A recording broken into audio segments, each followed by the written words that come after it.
Hello मेरे प्यारे बच्चों, आप सभी का आज एक नए और इम्पोर्टेंट वीडियो में स्वागत है। आज हम तुमको रसायन विज्ञान कक्षा 12 के जो चैप्टर नंबर 1 बिलियन के जो महत्वपूर्ण यानी बहुविकल्पी प्रश्न हैं उनके बारे में आज हम तुमको बताने जा रहे हैं। ये जो विकल्प हैं ये वेरी मोस्ट इम्पॉर्टेंट है और यह जो यानी विकल्प लिए हमने ये बार बार बोर्ड एग्जाम में आए हुए हैं और ये कई बार पूछे गए हैं। तो आज हम तुमको बिलियन पार्ट के जो भी इम्पोर्टेंट बहुविकल्पी प्रश्न हैं उनके बारे में बताने जा रहे हैं। तो यहाँ आराम से देखिएगा और वीडियो तुमको पसंद आए तो चैनल को यानी सब्सक्राइब कर लेना, इसको लाइक कर लेना।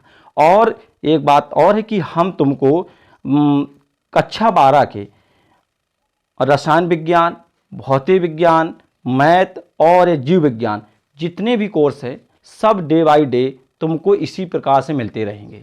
अब देखना आगे, देखिए इसमें है कि 180 ग्राम जल में जल के कितने मोल होते हैं, ये बात ध्यान रखना। तो ऑप्शन नंबर ए दिया गया है 1 मोल होते हैं। ऑप्शन नंबर बी में है कि 18 मोल होते हैं। ऑप्शन नंबर सी में लिखा है कि यानी 10 मोल होते हैं।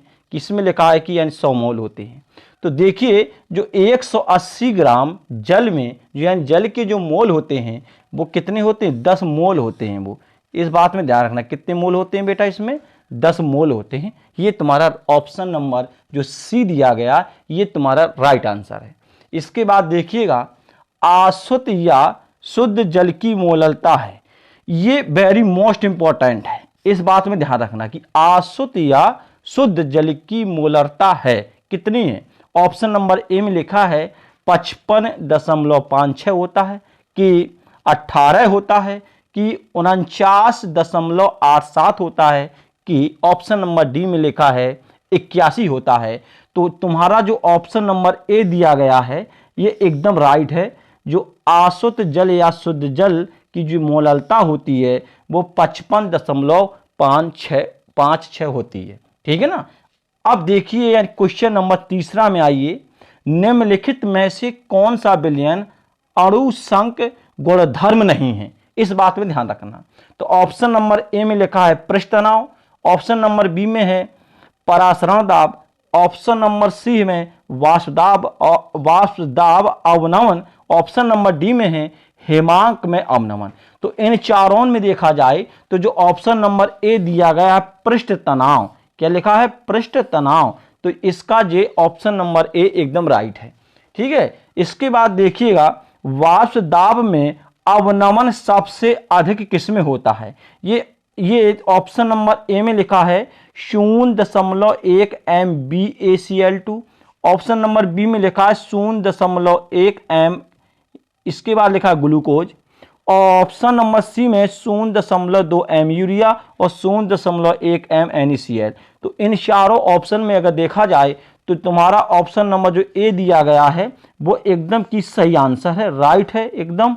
0.1 MbAcl2 होता है। इसके बाद अगले क्वेश्चन में देखेंगे हम, क्वेश्चन नंबर 5वां देखिए, विलयन के ताप पर निर्भर करता है।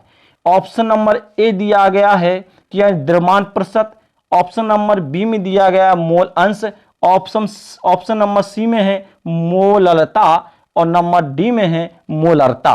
तो इन चारों ऑप्शन में अगर देखा जाए कि विलयन के ताप पर निर्भर करता है तो जो तुम्हारी मोलरता दी गई है ये इस पर निर्भर करती है। ऑप्शन नंबर डी एकदम राइट आंसर है।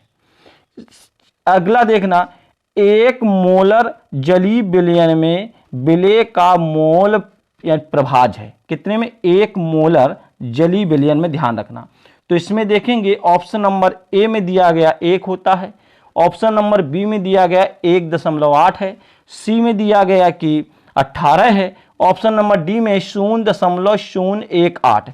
तो इन चारों को अगर देखा जाए इनमें जो तुम्हारा राइट आंसर है ऑप्शन नंबर डी 0.018 होता है, राइट। इसके बाद देखेंगे अगला क्वेश्चन, 10% द्रव्यमान प्रतिशत वाले ग्लूकोज के 200 ग्राम विलयन में ग्लूकोज की मात्रा होगी। तो देखेंगे ऑप्शन नंबर ए दिया गया 5 ग्राम, ऑप्शन नंबर बी में है 10 ग्राम, ऑप्शन नंबर सी में 20 ग्राम, ऑप्शन नंबर जो डी है उसमें लिखा है 40 ग्राम। तो इन चारों में अगर देखा जाए कि जो है 10 ग्राम 10 यानी प्रतिशत द्रव्यमान प्रतिशत वाले ग्लूकोज की जो मात्रा होगी वो ऑप्शन नंबर सी एकदम राइट आंसर है, 20 ग्राम होगी। कितनी होगी? 20 ग्राम होगी। ये तुम्हारा राइट आंसर है। इसके बाद देखना तापमान से स्वतंत्र सांद्रता इकाई है। ऑप्शन नंबर ए में है नॉर्मलता, ऑप्शन नंबर बी में है द्रव्यमान आयतन प्रतिशत, ऑप्शन नंबर सी में है मोलरता, ऑप्शन नंबर डी में है मोलरता। तो इन देख ऑप्शन नंबर सी एकदम राइट आंसर हो जाएगा, मोलरता। तापमान से स्वतंत्र जो है सांद्रता जो इकाई होती है वो मोलरता की होती है। ये ऑप्शन नंबर सी एकदम राइट आंसर है। ये जो 8 हमने बहुविकल्पी क्वेश्चन लिए थे ये एकदम की चुने हुए और मोस्ट इंपॉर्टेंट थे। ये तुम्हारे आने जो 2025 बोर्ड एग्जाम होगा उसमें ये तुम्हें नंबर 100% दिला के जाएंगे। चैनल को सब्सक्राइब कर लेना, पढ़ते रहना, राम से मस्त रहना। जय हिंद।